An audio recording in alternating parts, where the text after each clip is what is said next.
A confrontation across the barricades. On the outside, a man accuses the pro-Russian protesters inside of being ineffectual and pointless. He says the real power lies with Ukraine's oligarchs. What are you going to feed us when you come to power, he demands. The demonstrators accuse him of being a provocateur, and a heated argument follows. VOA witnessed several similar confrontations in the city. The 48-hour deadline set by the government in Kiev has passed, but the protesters here at the regional administration building in Donetsk refuse to leave.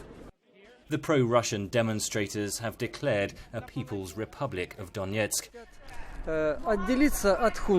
People have gathered here because they want to separate from the armed group. The power in the country has been seized by gangsters in Kiev, and Donetsk and southeast Ukraine want to separate from this mess. The protesters reject Western accusations that Russia is behind the demonstrations. These guys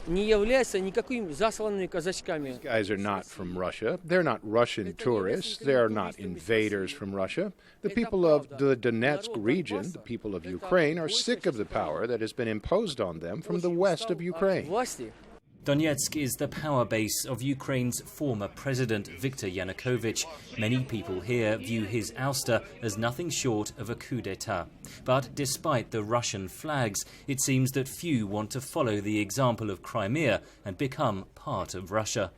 Local businessman Eugene is against the protest. There was one revolution in Kiev, and that was enough for me. And now there is this second micro-revolution, and it's really breaking the businesses here. It's ruining the economy. That sentiment again triggered a heated argument.